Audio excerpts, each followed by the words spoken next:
ఉద్దేశపూర్వకంగా పీపీల్ని మార్చి పీపీల్ని సెలవులు పెట్టించి 27వ తారీఖు వరకు అది కూడా బలవంతంగా జడ్జి గారు నేను ఎట్టి పరిస్థితుల్లో వాయిదా ఇవ్వను ఇవాళ చేసేస్తాను అని చెప్పిన తర్వాత 27వ తారీఖు చేయాల్సిన పరిస్థితి వచ్చింది.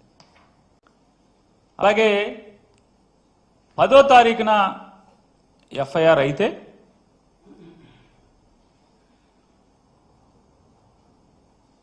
ఏం చేయాలి? వెంటనే పోలీస్ ఇన్వెస్టిగేషన్ చేయాలి కదా. ఏ ఇన్వెస్టిగేషన్ చేయలేదు. చివరికి 3 రోజుల తర్వాత 11, 12, 13వ తారీఖు 13వ తారీఖున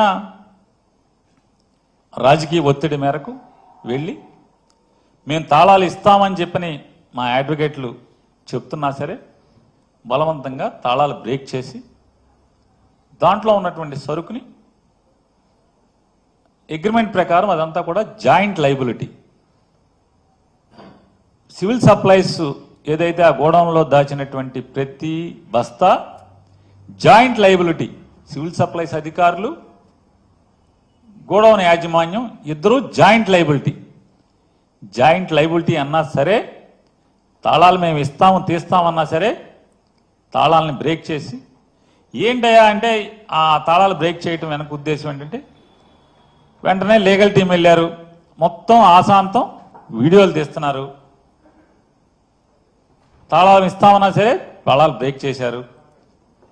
వెంటనే ఆ ప్లేడర్లని తరిమి కొట్టడానికి శత విధాలా ప్రయత్నం చేశారు. పాపం స్వామి భక్తి పారాయణుడైనటువంటి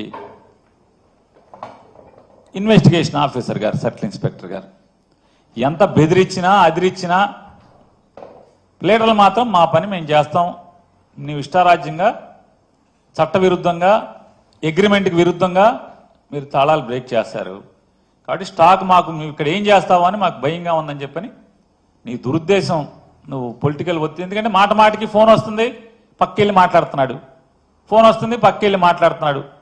అసహనం భరించలేకపోతున్నాడు. భరించలేకపోగా పక్కన ఉన్నటువంటి పోలీస్ కానిస్టేబుల్ ఎస్ఐలతో వీళ్ళు ఉండగానే అసహనంతో తిట్టుకుంటున్నాడు ఆ అధికారి, పోలీస్ అధికారి. ఈ లాయర్ నా కొడుకులేమో ఎల్లరు మన వదిలి బెదిరించిన అదిరించిన వీళ్ళేమో ఆపలేకపోతున్నాం, వీడియోలు తీస్తున్నారు.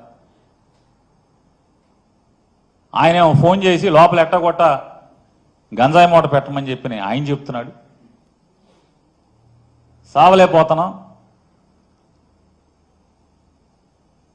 అనేమో అతను అసహనంతో అతను తిట్టుకుంటాడు. ఆశాంతం చివరికి సీలేసి వాళ్ళు అక్కడి నుంచి వెళ్ళేంత వరకు కూడా వెళ్ళిన ప్లేడర్లు 10 మంది కూడా వీడియోలు తీస్తూనే అన్ని రికార్డ్ చేయడం జరిగింది. అంటే ఎలా ఉంది రాజకీయ కక్ష అనేది దానికోసం మీకు ఇవన్నీ వివరిస్తున్నాను. అనిపించవచ్చు ఇందులో కొంతమంది విశ్లేషకులు కూడా చర్చ రోజు ఇదే పని కదా మొత్తం అంతా రాష్ట్రం అంతా కూడా. ఆ విశ్లేషకులు కూడా ఏమంటున్నారంటే పేరు నాని ప్రతి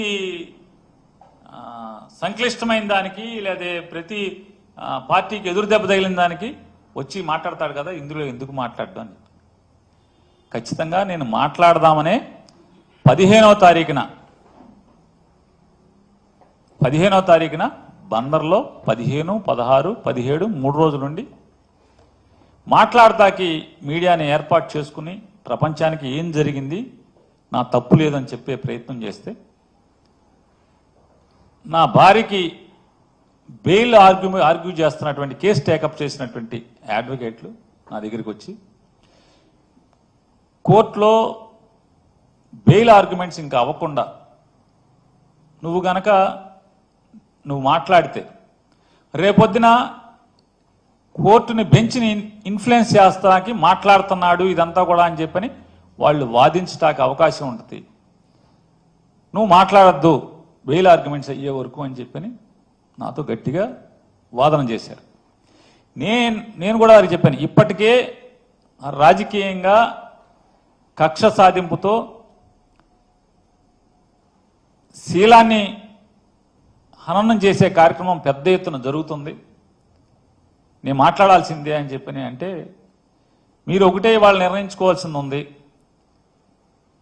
మీ భార్యకి బెయిల్ ముఖ్యమా, నీ రాజకీయ శీలం కాపాడుకోవడం ముఖ్యమా అనేది నువ్వు డిసైడ్ చేసుకోమని చెప్పని లీడర్లు గట్టిగా నాతో చెప్పిన దాని మీద 30 ఏళ్లుగా నన్ను నమ్ముకుని నా ఇంటికి అడుగుపెట్టినటువంటి నా ఇంటి ఇల్లాలకి ఆవిడ ఏ రోజు రాజకీయాల్లోకి తొంగి కూడా చూడనటువంటి దేవుడు పూజలు తప్పితే మరొక వ్యాపకం కూడా లేనటువంటి ఆవిడ మీద నన్ను చేసుకున్న పాపానికి ఎంత ఆవిడ వ్యక్తిత్వాన్ని నిజంగా అదృష్టం ఆవిడ ఆత్మహత్య చేసుకోకుండా మిగిలి ఉంటాం. ఎంత నీచంగా ఆవిడ క్యారెక్టర్ని అసాసిన్ చేస్తూ నేను ఇవాళ ప్రెస్ మీట్ పెట్టానంటే రాత్రికో పొద్దున్నే టీడీపీ జనసేన అఫీషియల్ వాళ్ళ తరపున వకాల్తా పుచ్చుకుని మాట్లాడే యూట్యూబర్స్ ఎంత అసభ్య పదజాలంతో ఎంత అసహ్యంగా ఆవిడ గురించి పోస్టులు పెట్టేవాళ్ళు అంటే రాజకీయాల్లోకి వచ్చాక ఇంత అసహ్యంగా దిగజారిన పరిస్థితులు. అంటే వైఎస్ఆర్ కాంగ్రెస్ పార్టీ నుంచి ఈడు గట్టిగా మాట్లాడుతున్నాడు కాబట్టి ఈయన్ని కొంగదీయాలంటే ఇంట్లో వాళ్ళని అటాక్ చేస్తే ఇటు మాంతాడనేది ఎత్తుగడగా ఇంత నీచంగా ఉన్న పరిస్థితుల్లో అంటే ఆవిడకి ఏమి ఇచ్చాను అంటే మా గురించి కుటుంబం గురించి నా భార్య గురించి తెలవనోడు ఏం మాట్లాడుకుంటాడు, ఏమని మాట్లాడుకుంటారు? నిజమే యూట్యూబ్లో వస్తే అంతే కదా, నిజమేమోనే కదా. చివరికి నన్ను చేసుకున్న పాపానికి చివరికి ఆ కళంకం, ఆ నిందలు, ఆ బురద కూడా అంటే ఈ దిక్కుమాలిన రాజకీయాల్లో నేను తిరగటం వల్ల ఆ రకంగా చేసి ఇవాళ నా మీద కక్ష సాధింపుతో అంటే నా మీద కక్ష సాధింపు ఎందుకని నేను అంటున్నానంటే సివిల్ సప్లైస్ డిపార్ట్మెంట్లో అది ఎంఎల్ఎస్ పాయింట్లోనా లేదా రేషన్ షాప్లోనా? ఎంఎల్ఎస్ పాయింట్లోనా? ఎంఎల్ఎస్ పాయింట్ అంటే ప్రభుత్వ అధీకృత బియ్యం గోడౌన్ అక్కడ కానీ లేదా బఫర్ గోడౌన్లో కానీ లేదా రైస్ మిల్లులో కానీ ఈ బియ్యం ఎక్కడైతే వడ్లని బియ్యంగా మార్చబడతాయో రైతుల దగ్గర నుంచి ధాన్యం కొనుగోలు చేసి ఆ ధాన్యాన్ని రైస్ మిల్లర్కి జాబ్ వర్క్గా ఇచ్చి ఆ 100 కేజీల ధాన్యానికి 64 కేజీలు ఎంతో సుమారుగా, యాక్యురేట్గా నేను చెప్పలేను, సబ్జెక్ట్ టు కరెక్షన్, 64 కేజీల బియ్యాన్ని ప్రభుత్వానికి అప్పచెప్పే బాధ్యత మిల్లర్లకి అప్పచెప్పటం. కానీ అక్కడి నుంచి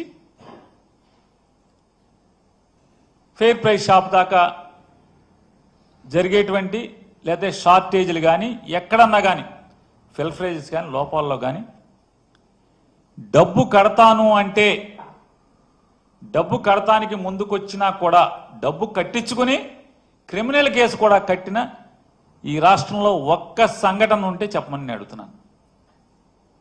ఒక్క సంఘటన ఉంటే చెప్పమని అడుగుతున్నాను.